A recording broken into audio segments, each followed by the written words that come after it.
ये आप देख सकते हो एनसीईआरटी लोक प्रशासन वैकल्पिक से प्रथम यूनिट है, अध्याय 1 है और विषय के रूप में जो इनका विकास हुआ था वो मैंने पहले पार्ट में आपको यहाँ तक दिए थे। नोट्स कहाँ तक दिए थे ये देख सकते हो। प्रथम चरण इसकी पुस्तकें वगैरह आप देख सकते हो, नोट्स वगैरह सब मैंने बना दिए थे। और ये द्वितीय चरण जो प्रशासन के सिद्धांतों का स्वर्ण काल था और WF विलोबी की जो पुस्तक थी। और यहाँ तक मैंने पहले पार्ट में नोट्स दिए थे आपको। और ये तृतीय चरण है चुनौतियों का काल। और यहाँ से नोट्स है ना आज दूंगी मैं। आज आपको इतने नोट्स ही मिलेंगे क्योंकि वीडियो है ना बहुत बड़ा हो जाता है, फिर इसकी एडिटिंग नहीं होती है। फिर यहाँ से आपको मिलेगा ये सब नोट्स है ना। फिर चतुर्थ चरण पहचान की संकट का काल, ये भी आज ही मिलेगा। इसके अंदर जितने बुक्स हैं, जितने सहयोग करता है रॉबर्ट डहल ने, मैंने कहा था अभी आपको कि विज्ञान नहीं मानते थे। 3 प्रॉब्लम लिखी थी इन्होंने, पुस्तक थी इनकी। और उसके बाद है पंचम चरण अंतर विषय काल, ये नेक्स्ट पार्ट में होगा आपका। और उसके बाद होगा आपको नव लोक प्रशासन, जो जिसके अंदर है ना नवीन लोक प्रशासन के जो जनक हैं और इसके लक्ष्य है जो वैल्यू सामाजिक सोशल चेंज। उसके बाद ही नोट्स तो मैंने सब बना दिए, लेकिन मैं क्या करूँ वीडियो बहुत बड़ा हो जाता है। ये परिवर्तन चेंज। उसके बाद हम देखेंगे लोक प्रशासन जो नव लोक प्रबंध है, ये देख सकते हो। नव लोक प्रबंध के 3 मैंने बताया अभी आपको। ये जो 3 है ना, ये इफेक्टिव और ये इकोनॉमी और ये एफिशिएंसी, कार्यकुशलता, मितव्ययता और क्या कहते हैं इसको, प्रभावशीलता। इन तीनों की जो इनकी विशेषता, इन पर जोर देंगे। उसके बाद हम पढ़ेंगे मीनू बुक सम्मेलन। और ये प्रथम मीनू बुक, द्वितीय मीनू बुक सम्मेलन है, उसके अंदर 10 सूत्री कार्यक्रम योजना प्रस्तुत की गई थी। तो ये आप देख सकते हो, ये 10 सूत्र सब पढ़ेंगे। उसके बाद हम पढ़ेंगे जो मीनू बुक सम्मेलन के बाद ये पढ़ेंगे प्रश्न उत्तर जो पूर्व पाठ के अंत में दिए होते हैं ना एनसीईआरटी के। ये सब महत्वपूर्ण प्रश्न ये भी दूंगी और ये भी दूंगी। इसकी PDF दूंगी, इसके नोट्स में नहीं बनाऊंगे। ये सब प्रश्न उत्तर 8 प्रश्न उत्तर जितने भी वो सब दे दूंगी। तो मिलते हैं नेक्स्ट पार्ट में। हमारा टॉपिक चल रहा है लोक प्रशासन अध्ययन विषय के रूप में विकास, जो लोक प्रशासन का विकास हुआ। एनसीईआरटी बुक 12 जिसकी फर्स्ट यूनिट है लोक प्रशासन का, ये जो पार्ट है यहाँ से मैं कर रही हूँ आपको। कल मैंने आपको उसके 2 रूप बताए थे, क्रिया और विषय। यहाँ से कल हमने पढ़ लिया है और ये सारे नोट्स हैं। उसके बाद हमने ये भी पढ़ा था लोक प्रशासन का स्वतंत्र रूप, ये भी पढ़ लिया है। और फिर इसके चरण हैं, आज कल हमने पढ़े थे प्रथम चरण पढ़ा, द्वितीय चरण पढ़ा, आज तृतीय चरण पढ़ेंगे। ये पढ़ा था हमने कल प्रथम चरण जो राजनीतिक प्रशासन और द्विभाजन काल। इसके अंदर ये जो इसका काल था 1887 से 1926। इसके अंदर जिसका योगदान था पहला था वुड्रो विल्सन, जो इनके जनक थे किसके, लोक प्रशासन के। उसके बाद था फ्रैंक जे गुडनाउ जो अमेरिका में लोक प्रशासन के जनक थे, इनकी पुस्तक दी थी। और इन्होंने भी प्रशासन और लोक पॉलिटिकल एडमिनिस्ट्रेशन पुस्तक लिखी थी, जिसके अंदर प्रशासन और राजनीति को अलग अलग बताया था। उसके बाद तीसरे नंबर पर आए थे, तीसरे जो समर्थक थे 1926 में LD वाइट, जो इंट्रोडक्शन, ये लोक प्रशासन विषय वस्तु की प्रथम पाठ्य पुस्तक थी। यहाँ तक हमने पढ़ा था। और इनकी जो 3 लोग थे, इन्होंने प्रथम चरण में योगदान दिया था, वुड्रो विल्सन, फ्रैंक जे गुडनाउ और LD वाइट। इनकी पुस्तक, तीनों की पुस्तकों मैंने बता दिया है, लिखा हुआ है। अगर फर्स्ट पार्ट नहीं देखा हो, ये प्रथम चरण की विशेषताएं थी, कल मैंने बताया था। फिर था द्वितीय चरण जो प्रशासन के सिद्धांतों का स्वर्ण काल। इस काल में सभी ने सिद्धांत दिए थे। किस किसने दिए थे, हेनरी फ्योल ने दिए थे, उर्वरिक ने दिए थे, लूथर गुलिक ने दिए थे, है ना। इन सबों ने जो सिद्धांत दिए थे ना, वो सिद्धांतों का काल था ये। और इसके अंदर जो कौन कौन से थे इम्पोर्टेंट जो व्यक्ति थे, वो FW विलोबी थे ना, एक तो इम्पोर्टेंट ये थे जिसने सिद्धांत दिए थे। और उर्विक और गुलिक भी थे, लूथर गुलिक और उर्विक जिन्होंने पोस्ट कार्ड भी दिया था। और उसके बाद उर्विक थे, इन्होंने भी 8 सिद्धांत दिए थे। और एक और सिद्धांत हेनरी फ्योल जिन्होंने 14 सिद्धांत दिए थे। ये सब सिद्धांतों का जो स्वर्ण काल कहा जाता है। ये सेकंड ग्रेड में परीक्षा में आया हुआ है प्रश्न, 2018 में आया था। तो इसका जो काल है 1927 से 1937 तक है। ये जो मैंने फर्स्ट पार्ट में जो नोट्स दिया ना, ये दूसरा पार्ट होगा आज, वो वेरी इंपॉर्टेंट है क्योंकि इसके अंदर सारी बुक है और बुक वेरी वेरी इंपॉर्टेंट है। हेनरी फ्योल की ये पुस्तक कई बार एग्जाम में पूछी गई है। आज हमारा जो होगा वो तृतीय है, जो काल है चुनौतियों का काल होगा, जो यहाँ से पढ़ेंगे। उसके बाद इसकी जो इसके समर्थक कौन कौन से, किन किसने, चेस्टर बर्नार्ड भी थे। इसके अंदर हर्बर्ट साइमन है ना, वो सिद्धांतों की अवहेलना करते हैं, लोकोक्तियाँ कहते हैं ना, मुहावरे कहते हैं, कहावतें कहते हैं। किसको कहते हैं, जो सिद्धांतों का काल था, सिद्धांतों की आलोचना हुई थी इसके अंदर। उसके बाद पढ़ेंगे चतुर्थ चरण जो पहचान की संकट का काल। इसके अंदर लोक प्रशासन संकट में पड़ गया था। इसकी पहचान या इसका स्वरूप क्या है, इसको विषय से अलग करने की कोशिश की गई, विषय नहीं हो सकता, सब पर यानी कि सवाल उठाए गए थे इस पर। तो ये सब था। अब इसके अंदर इसके समर्थक कौन कौन से थे, कौन कौन सी पुस्तकें लिखी थी, क्या क्या था इसके अंदर, इसकी क्या विशेषताएं थी, सब पूरा देखेंगे। फिर नवीन लोक प्रशासन के जनक कौन थे, नवीन लोक प्रशासन की क्या विशेषता थी, और ये फिलाडेल्फिया सम्मेलन कई बार आया हुआ, हनी प्रतिवेदन, प्रथम मीनो बुक सम्मेलन, फ्रैंक मेरी की जो रचनाएं थी, फिर इसकी रचना डिवाइड वाल्डो जो नव लोक प्रबंध के जनक थे, नव लोक प्रशासन के जनक थे डिवाइड वाल्डो। फिर नव लोक प्रशासन के लक्ष्य क्या है, फिर इसका 4D है ना, नव लोक प्रशासन जो परिवर्तन है इसके अंदर 4D दिया हुआ है, तो 4D का क्या अर्थ है। उसके बाद जो नव लोक प्रशासन के अंदर इन्होंने जो दृष्टिकोण दिया था, ये गोलन ब्यूस्की कौन थे, ये सब पूरा डिटेल से। उसके बाद नव लोक चयन दृष्टिकोण क्या था, इसके समर्थक कौन थे। फिर आलोचनात्मक सिद्धांत कौन था, इसके समर्थक कौन थे। उसके बाद नव लोक प्रबंध, वेरी वेरी इंपॉर्टेंट है, कई बार एग्जाम में आया हुआ, इसके समर्थक कौन थे। नव लोक प्रबंध में 3E क्या है, इफेक्शन है, इकोनॉमी है, जो है ना मितव्ययिता, प्रभावशीलता, ये क्या है, तीनों का अर्थ बताऊंगी।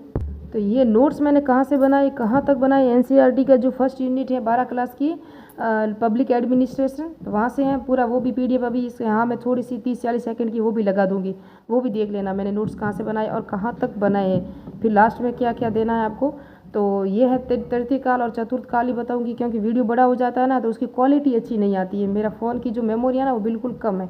यह आलोचनात्मक और चुनौतियों का काल था। मुख्य विषय लोक प्रशासन के अध्ययन में मानवीय संबंधों पर जोर देना था।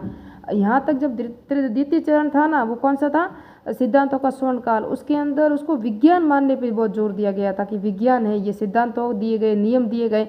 लेकिन तीसरा जब काल आया चुनौतियों का काल, उसके अंदर कहा ये विज्ञान नहीं है, यहाँ मानवीय संबंधों पर जोर दिया गया, यहाँ हार्थोन प्रयोग किए गए थे, आपको पता हो तो। इसका प्रारंभ द्वितीय चरण में प्रतिपादित यांत्रिक दृष्टिकोण के विरुद्ध प्रतिक्रिया हुई थी। प्रशासन के सिद्धांतों को चुनौती दी गई, उन्हें कहावतें कहा गया। ये 2024 में प्रश्न आया था, कहावतें किसे कहा गया था, किस पुस्तक में तय किया गया था।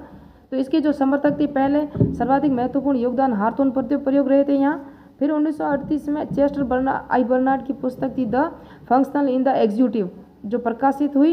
इस पुस्तक में भी ये सब मान रहे थे कि यहाँ मानवीय अध्ययन किया जाना चाहिए। इन्होंने अपनी रचना में प्रशासनिक सिद्धांतों की अवहेलना की।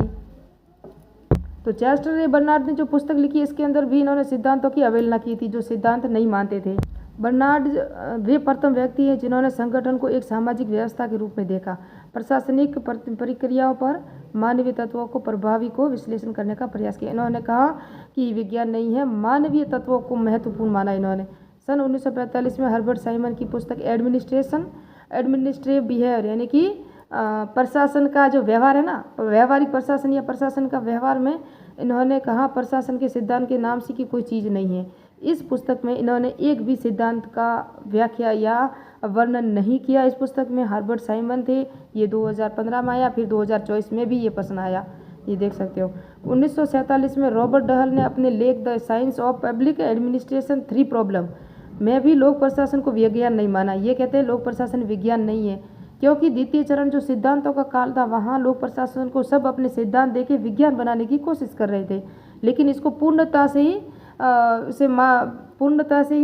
खारिज कर दिया। Chester Barnard, Herbert Simon, Robert Dahl, इन तीनों ने कर दिया। लोक प्रशासन द्वारा सिद्धांत की खोज को 3 बाधाओं का उल्लेख किया है।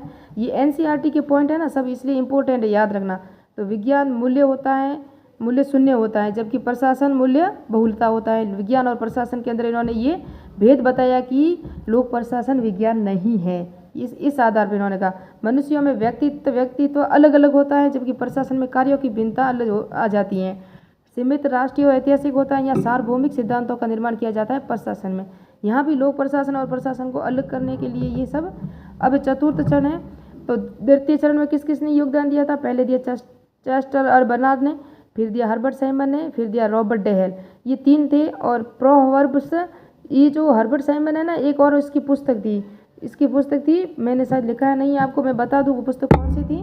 तो एडमिनिस्ट्रेशन बिहेवियर था ना, उसके अंदर तो उन्होंने एक भी सिद्धांत की आलोचना नहीं की, एक भी सिद्धांत का वर्णन नहीं किया। सॉरी, किसने, हर्बर्ट साइमन ने 1945 में लिखी थी, और कहा कि सिद्धांत नाम की कोई चीज़ नहीं होती, इन्होंने कहा। और फिर इन्होंने पुस्तक लिखी थी द प्रोवर्ब्स ऑफ एडमिनिस्ट्रेशन में सिद्धांतों को कहावतें मात्र कहा है। ये सब कहावतें हैं या लोकोक्तियाँ है ना। प्रोवर्ब्स का अर्थ क्या होता है, लोकोक्ति होता है, इंग्लिश में देखो तो वर्ब और प्रोवर्ब। तो इसी तरह से हम इसको याद कर सकते हैं। किसने लिखी थी ये पुस्तक, हर्बर्ट साइमन की है। तो ये नोट डाउन भी आप कर लेना। ये NCERT में था, लेकिन शायद मुझसे कोई ये लाइनिंग भूल हो गई, नहीं लिख पाई मैं। अब है चतुर्थ चरण, जब पहचान की संकट का काल। 1948 से 1970 तक। इसी के अंदर थोड़ा सा देखें तो प्रथम मीनो बुक सम्मेलन भी हुआ और नवीन लोक प्रशासन का जन्म भी हुआ। तो era of crisis and identity यानी कि आपका पहचान क्या है, ऐसे भी हम याद कर सकते हैं। तो साइमन की आलोचना में सिद्धांतवादी विचारधारा धराशायी होगी। साइमन ने जो आलोचना की थी ना और सिद्धांतवादी विचारधारा दोनों ही धराशायी हो गई। अब रॉबर्ट डहल ने क्या परिभाषा दी थी, वेरी इंपॉर्टेंट है, चतुर्थ चरण में दी थी, परीक्षा में आ सकती है। जब तक लोक प्रशासन का अध्ययन तुलनात्मक नहीं होता, ये कह रहे हैं कि लोक प्रशासन का अध्ययन तुलनात्मक होना चाहिए, इसका विज्ञान होने का दावा खोखला है। जब तक तुलनात्मक अध्ययन नहीं करेंगे, प्रयोगशाला में सिद्ध नहीं करेंगे, तब तक हम इसको विज्ञान नहीं मान सकते। ये कह रहे हैं कौन, रॉबर्ट डहल। कौन कह रहे हैं, रॉबर्ट। तो रॉबर्ट डहल की पुस्तक को भी याद रखना, the science of public administration 3 problems, इन्होंने कहा था अपने लेख में 1949 में लिखी थी और इन्होंने विज्ञान नहीं माना था इसी पुस्तक के अनुसार। और फिर है तुलनात्मक लोक प्रशासन के जनक कौन है, प्रोफेसर डिवाइड वाल्डो थे। और डिवाइड वाल्डो की पुस्तक मैंने अभी बताया आपको, नहीं तो वापस बोल लूँ मैं, तो आगे इसकी पुस्तक भी आएगी। और ये नव लोक प्रशासन के जनक भी है ना, तो आगे तुलनात्मक लोक प्रशासन के जनक भी है, नव लोक प्रशासन के भी हैं, दोनों दिखाऊंगी मैं आगे। और इन्होंने 1948 में अमेरिका में कैलिफोर्निया विश्वविद्यालय में प्रारंभ अध्ययन किया, स्वतंत्र विषय के रूप में शुरू किया।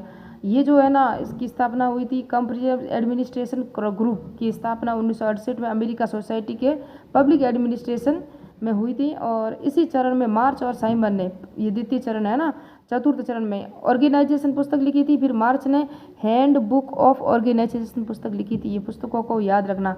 फिर है विकास का प्रशासन 1950 से 1960, एडवर्ड डब्ल्यू वाइडर इसके जनक थे विकास प्रशासन के।